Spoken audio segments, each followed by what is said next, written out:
Hey folks, Randy Go, Trout Man with you here today. Today folks, got a little short video where I went down to Laurel Hill where I could do a little fishing, hopefully catch some fish and not get too hot. Although sitting on that riprap on that dam, it's like sitting in an oven really. It's really not much different sitting in the boat. But temperature has just been so bad for me. I've been busy. I got the house here ready for showing. Got my first showing tomorrow. We've just been involved in a lot of stuff here and been busy, and then the weather, the heat, a few storms, not many. As a matter of fact, we've had some rain, but we need a lot more rain. It's just kind of kept me off the water, all the things going on in my life right now. Now, I'm fixing to get on the water a lot. I'm going in 1 week from today. I'll be heading to Arkansas to check on what's going on with my new home that's being built, to pick up fixtures and such as that. But going to do a lot of fishing. Hope to do a lot of fishing. I plan on doing a lot of fishing. I'm going to be staying right on the Little Red River, so I better be doing a lot of fishing. Unfortunately, while I might put up a preview of a video from out there, I have internet at the cabin I'll be staying at, but it's not something where I'd want to do a 20-minute video and upload it. It'd take a long time, but short 1 or 2 minute clip to give you a preview of what's going on, I could do that. But gonna get a lot of fishing in out there. Now down here at Laurel Hill on this video, folks, I had the FineTail Banshee 5'9" extra ultralight. It's a fantastic rod.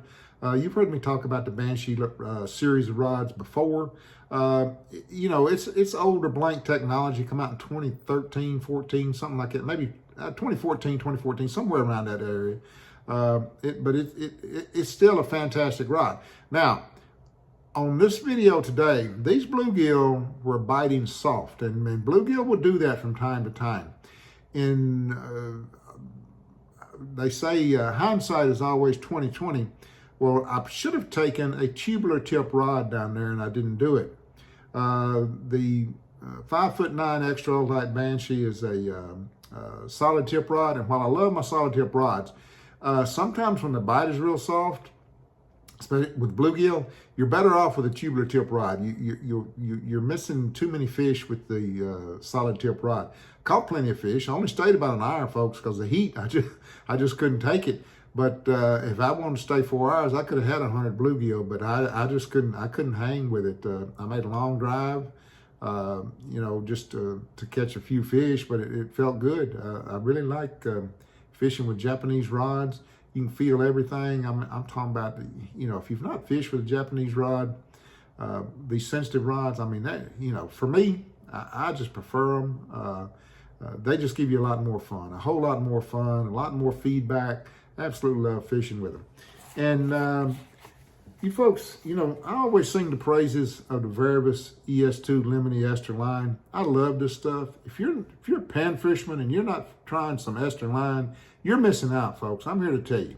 You fish micro jigs and you're fishing in deep water, which today I was casting pretty far out there. That's a good thing about this Lemony line. You can cast this stuff coast to coast with a 1.5 gram jig head.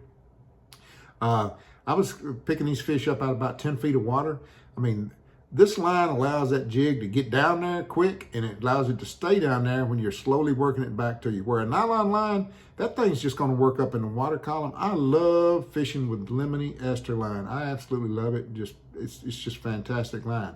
So if you haven't tried it, I strongly suggest you try it. I think if you try it, I think the majority of you will like it for the sensitivity and the fun factor. It's just some fantastic line, and I highly suggest you try it. But use the trout magnet today, the root beer float color. You'll see it in the video. I also started out, the very first fish you're going to see on the video is why I do not tie straight the Ester line to the hook. That's why you need a shock leader. And I just want to do that. I didn't try to break the fish off. The fish just, it snapped, and had I lifted that fish up and I had a leader on there, that would have not happened. That fish would have not snapped that leader. But the Lemony line has no give whatsoever, and that is why you need a shock leader. A lot of people, I would say a lot of people, I know a few people who I think fish with it without a leader, but I'm not really sure how big a fish they catch, or how, if you're fishing a Lemony without a leader, leave a comment in the comment section. Let me know how you like fishing it without a leader. Let me know what your success is without breaking fish off. I'd be interested in hear that. I know one gentleman over in East Tennessee. I think he fishes the lemony sometimes without a leader. But for those of you that are fishing the lemony without a leader, just let me know. Let me know what you think about it. But you know, fished with a Daiwa Gekkerman 1.5 gram jig head. I love my Daiwa jig heads. I'm going to run out within a year. I don't know what I'm going to do. I found some other jig heads that are, you know, pretty good. But these Daiwa jig heads, boy, when a fish gets stuck, he stays stuck. It's just a fantastic jig head. And when I run out on them, folks, I'm sure going to miss them. That's a fact. Also, on the video, you're going to see a little drive into Laurel Hill there, going through the wildlife management area, down some dirt roads. I just thought I'd throw that in there and let you see what I'm driving through to get to there. But it turned out to be a pretty good day. And if I'd want to stay 4 hours, like I said, I could have caught a bunch of fish. Now, we're going to do the videos as we can. Unfortunately, I'm not able to buy any new gear. That's a big part of this channel is testing out gear. I'm not buying any new gear right now. I'm not buying anything until I get moved. I'm just not going to do it. I don't want to fool with that. And plus, it's costing me a lot of money to do this move. I mean, it's costing a lot. But anyway, when I get out to Arkansas, I'll be buying new gear. I'll probably be buying more trout stream rods, just to tell you the truth, because that's what the majority of my fishing is going to go to, is fishing for trout. I mean, it's going to be, you know, within 20 minutes of a world-class trout river. So that's where the majority of my fishing is going to be, because there's plenty of fish to be caught, and I can just see myself going 2 or 3 days a week, fishing those cool waters and catching a bunch of trout. It's going to be fantastic. But anyway, folks, I wanted to get this video up, let you know what's going on. Like I said, I'm going to try to get out fishing. I've been trying to fish with iFish. Unfortunately, 2 weeks ago, we were going to fish on Friday, but it looked like it was going to storm that day, so we caught it off. Plus, it was hot. This week, I don't know, you know, I don't know. My son wants to fish tomorrow. I'm showing the house tomorrow, or I'm not showing it, but I got to get out, and you can't be here when they're showing it. So, I mean, there's just so much going on that I just don't know where I'm going to be fishing next or when I'm going to be fishing. I will try to get up another video before I head out to Arkansas. I'd like to fish with my son some when I can. I'd like to hook up with iFish, but that's proven to be more difficult than it is easy. He's a working man. I'm retired. You know, he can't fish 5 days a week. I don't think he can, but I know he prefers to fish on Fridays because he can take Fridays off. That's what he told me. So, you know, I realize that when you're retired, you can fish when you want to, but when you're working, you got to bring home the bacon. That's just the way it works. So anyway, folks, hope all of you are doing well. Hope you're safe. Hope you're healthy. Hope you're out catching fish. Hope you're catching a bunch of fish.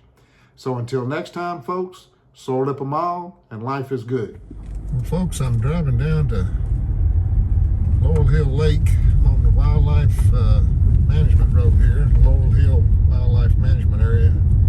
This road is maintained by TWRA. They do a pretty good job of it. The roads don't get a lot of, well, they get more traffic than you would think, but they don't get a whole lot of traffic.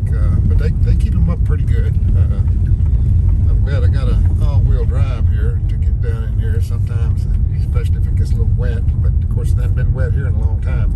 But anyway, back down Laurel Hill today. Going to try to catch some bluegill. It's just too hot, folks, for me to get the boat out. I'm getting lazy in my old age. But I mean, it's just been brutally hot. Now, today's supposed to be a little bit cooler, but still, it's going to be down in Nickajack. It's going to be 92, 93 degrees. Heat index to 100. A lot of humidity today. So I'm going to come down here and try to get up a video, catch some bluegill. I know y'all probably get tired of seeing me catch bluegill, but right now it's just for me. You know, I'm sure a lot of people are out fishing, but for me, I'm just you know, not getting out much due to the heat. It's just been, as I said, it's just been terrible, and I'm sure where most of you that watch are living, it's probably been pretty darn hot too. But we're gonna get up here at the lake and got a FineTail Banshee 5'9" extra ultralight with me today. Solid tip rod. Going to work a trout magnet, a couple of different colored trout magnets. This here is the low water bridge. This is water coming out of the spillway from Laurel Hill Lake. That place down there sure is snaky, folks. I've been down through there before, and let me tell you, it's full of snakes. That's a fact. All kind of the bad kind of snakes too, the ones that get you. But we're gonna get up here, and if it gets too hot, I'm just catching fish. If I need to take a break, I can come get in the car and turn the AC on, cool off a little bit, and go right back to fishing.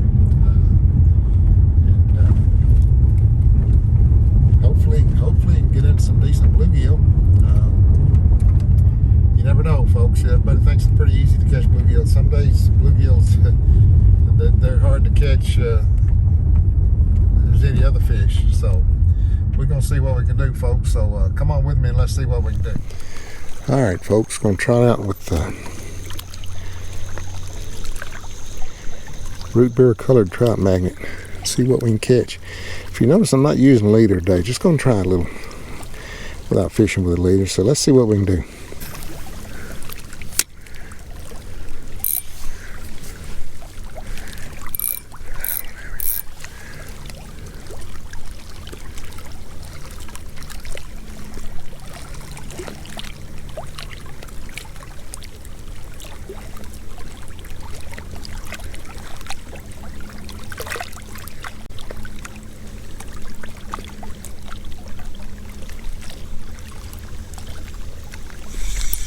Here we go, folks. Here we go. First fish of the day. Nice bluegill, too. Nice bluegill. All right. Oh, he broke on.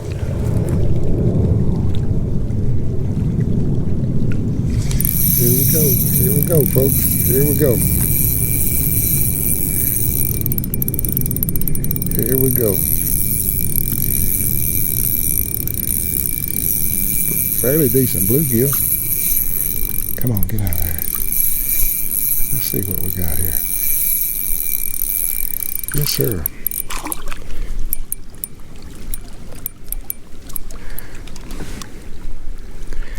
Not a bad fish, folks. Not a bad fish. Pretty darn good. That's a good 7.5, 8-inch fish. All right, let's get him back in the water.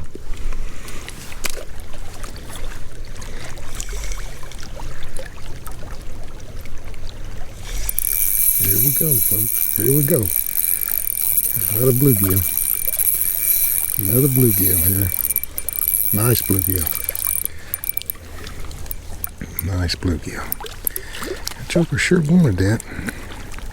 That's a fact.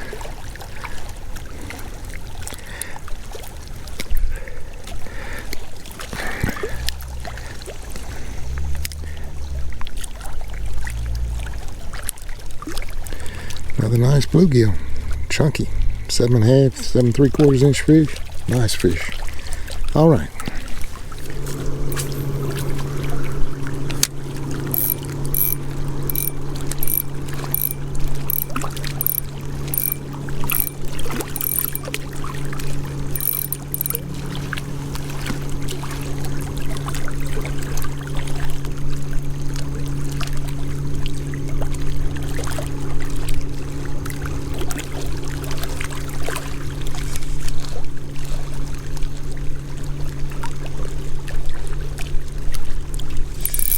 There we go. Another bluegill, folks. Another bluegill. Nice bluegill. Nice chunky fish. Yes, sir.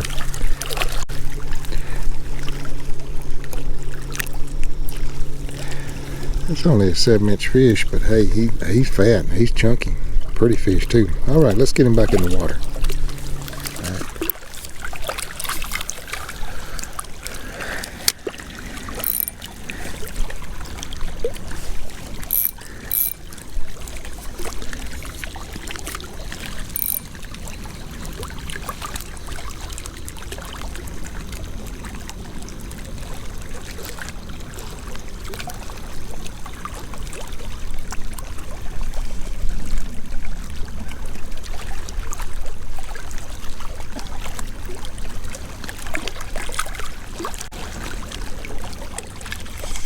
Here we go. Here we go.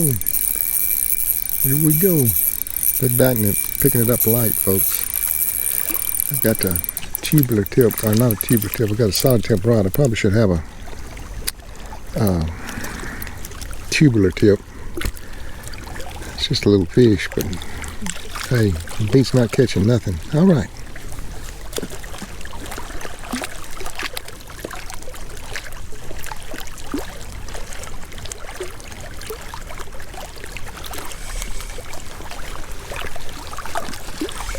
There we go. Here we go, folks. Another bluegill.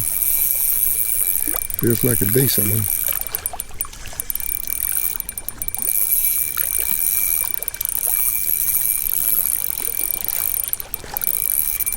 Oh yeah. Oh yeah. Shoot fire. Good bluegill. Real good bluegill. What you talking about? Real nice bluegill.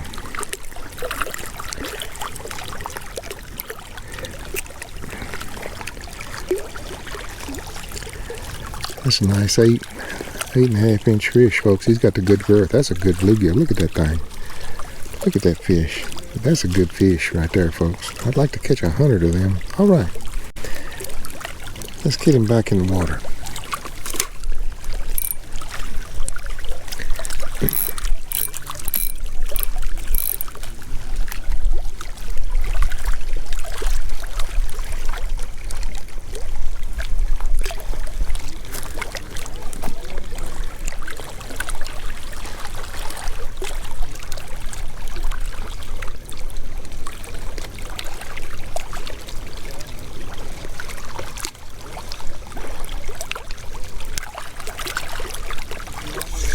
Here we go.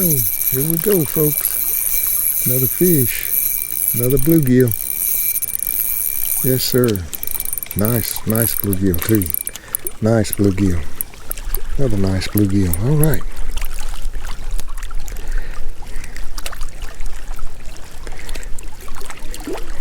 Get this junk around buttoned.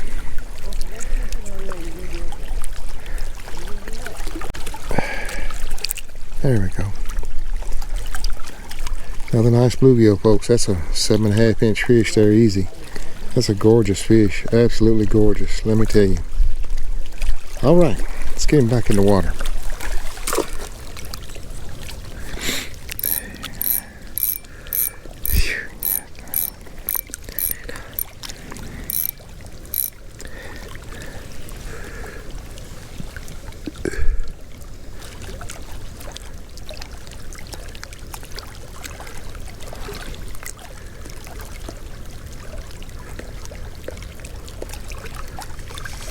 Here we go. Oh, I don't know what I got here.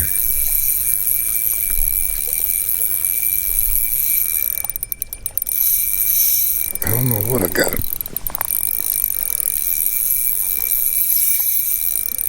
think it's a catfish. I think it's a catfish. Ain't no bluegill, I don't think.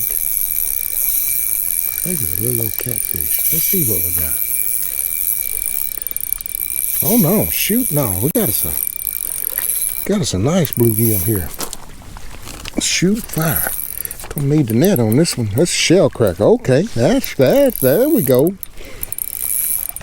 There we go. It's a decent shellcracker. I was wondering, something was cutting up awful good there, I thought. Didn't feel like a bluegill. All right, let's get this line out of him.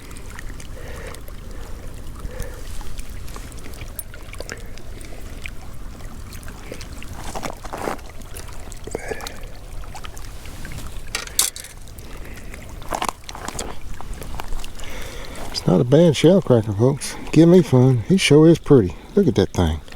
That's a beautiful fish. All right, let's get him back in the water.